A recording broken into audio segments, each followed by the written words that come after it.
বন্ধুরা, আপনারা সবাই জানেন আজকের দিনে আমাদের আশেপাশে কত অসৎ মানুষজন ঘুরে বেড়াচ্ছে। আজ তেমনই একটা অভিজ্ঞতা আমারও হলো।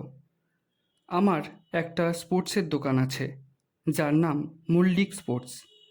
আমার এফবি পেজে নতুন ক্যারাম বোর্ডের একটা বিজ্ঞাপন শেয়ার করি 28শে জুন।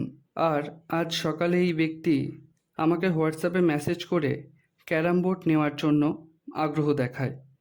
তো যথারীতি আমি ক্যারাম বোর্ডের কেমন কী দাম আছে সেগুলো ওনাকে ডিটেলসটা শেয়ার করি। সেটা আপনারা স্ক্রিন রেকর্ডিংয়ে দেখলেই বুঝতে পারবেন। এবং এরপরই শিপিং ডিটেলস বলার আগেই উনি আমার কাছে বারবার আমার জিপে নাম্বার চাইতে থাকেন। কোনো অ্যামাউন্ট বলার আগেই উনি দাবি করেন যে উনি আমার গুগল পেতে 5,800 টাকা পাঠিয়ে দিয়েছেন এবং তার স্ক্রিনশটও উনি আমাকে পাঠিয়ে দেন। ওনার কথা মতো আমি আমার অ্যাকাউন্ট চেক করে দেখি কোনো রকম টাকাই সেখানে আসেনি। এরপরই উনি বারবার বলতে থাকেন যে যেটুকু টাকা আমার লাগবে সেটুকু টাকা রেখে বাকি 2,000 টাকা ওনাকে ব্যাক করে দিতে। আমার কাছে যখন কোনো টাকা আসেইনি, আমি কিভাবে তাকে 2,000 টাকা ব্যাক করব? এই কথাটা আমি যখন তাকে মেসেজে বলি, সে সেটার সিন করে আর কোনো রিপ্লাই করেনি।